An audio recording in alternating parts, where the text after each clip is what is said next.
Salutare, dragi prieteni! Astăzi discutăm despre un sondaj ucrainean care ne arată că ucrainenii nu sunt dispuși să cedeze teritorii, despre pătrunderea rușilor în Vovchansk și urmările acesteia pentru ruși, despre Lukashenko, care ne asigură că nu va lupta niciodată în afara Belarusului și vă voi arăta într-un slide evoluția frontului din Pokrovsk în ultimele 2 luni. Majoritatea ucrainenilor nu sunt pregătiți să accepte condițiile Federației Ruse pentru a pune capăt războiului. Potrivit unui sondaj, majoritatea cetățenilor ucraineni nu sunt pregătiți să îndeplinească condițiile Rusiei pentru încheierea războiului, în special 81% sunt împotriva recunoașterii teritoriilor ocupate de către ruși. Sursa: un sondaj al Fundației pentru Inițiative Democratice Iliko Kucheriv, împreună cu serviciul sociologic al centrului Razumkov în perioada 8-15 august 2024.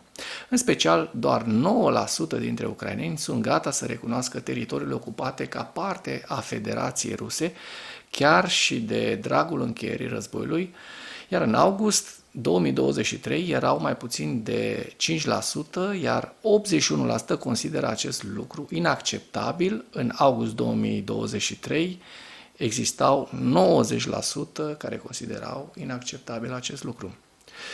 Indiferent de vârsta respondenților, de asemenea, este inacceptabil pentru marea majoritate din toate macro-regiunile, în vest și în centru 84% fiecare, în sud 76% și în est 72%.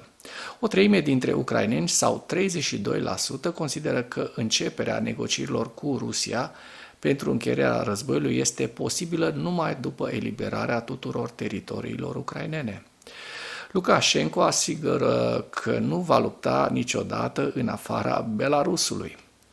Autoproclamatul președinte al Belarusului, Alexander Lukashenko, a spus că nu va da niciodată un ordin de a ataca pe nimeni și de a lupta în afara Belarusului.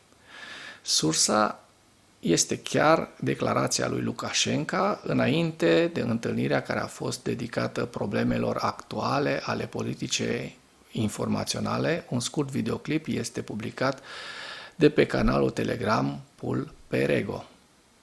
La fel și în ceea ce privește criza ucraineană, cum o numește Lukashenko, pe războiul rus împotriva Ucrainei, politica absolut clară, sinceră, aici citesc și mi se face rău să citesc aceste recenzii ale mass mediei mondiale, spune Lukashenko, dar Lukashenko va da mâine un ordin cu rele intenții. El a adăugat că în Belarus vom promova doar adevărul nostru belarus. Potrivit lui Lukashenko, bielorușii nu au nevoie să inventeze nimic, deoarece există destule subiecte care ne sunt benefice, mai spune acesta. Rusia folosește teritoriul Belarus de pe întreaga durată a invaziei, la scară largă a Rusiei împotriva Ucrainei. Amintim doar că armata rusă a invadat teritoriul Ucrainei, în special de pe teritoriul Belarus, precum și de pe teritoriul Republicii Belarus. Rusia a atacat în mod repetat Ucraina cu rachete. Ziua 919 a războiului din Ucraina.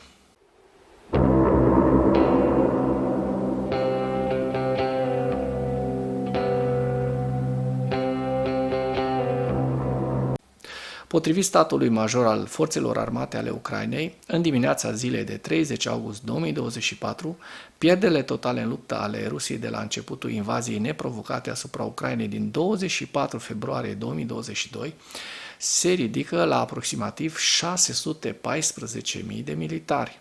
În ultimele 24 de ore, Rusia a înregistrat pierderi semnificative pe frontul din Ucraina, între care 1000 de militari, peste 1000 de militari și peste 50 de tancuri blindate, piese de artilerie. Dacă până în acest moment ai găsit informații utile în material, contribuie cu un like și cu o distribuire a acestui videoclip pentru a ajunge la cât mai multă lume. Rușii au pătruns ieri în centrul orașului Vovchansk cu tancuri și artilerie, dar au suferit pierderi și s-au retras.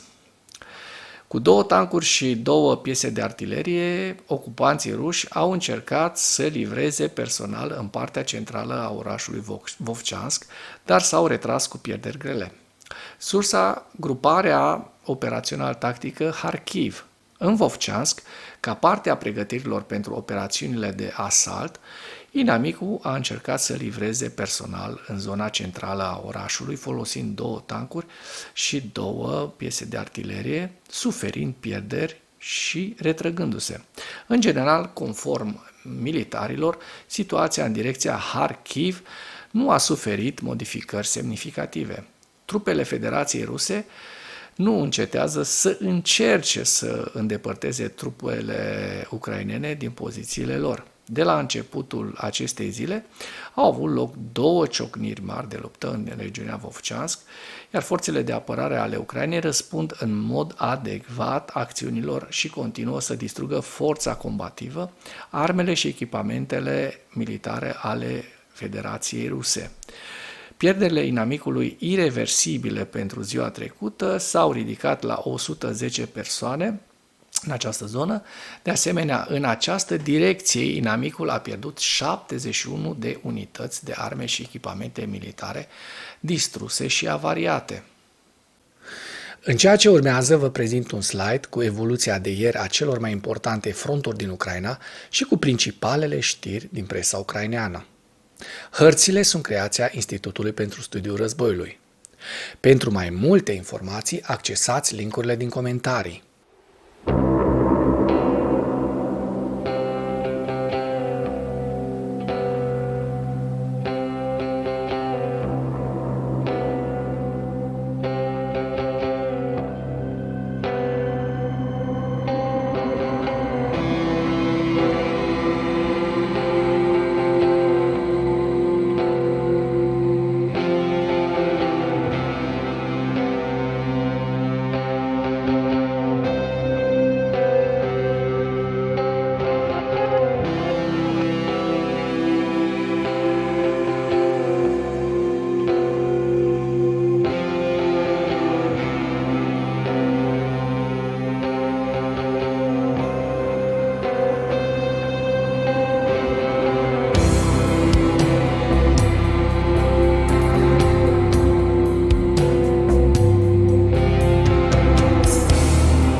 Mulțumesc pentru vizionare. Dacă vrei să susții acest canal, abonează-te la Animatura.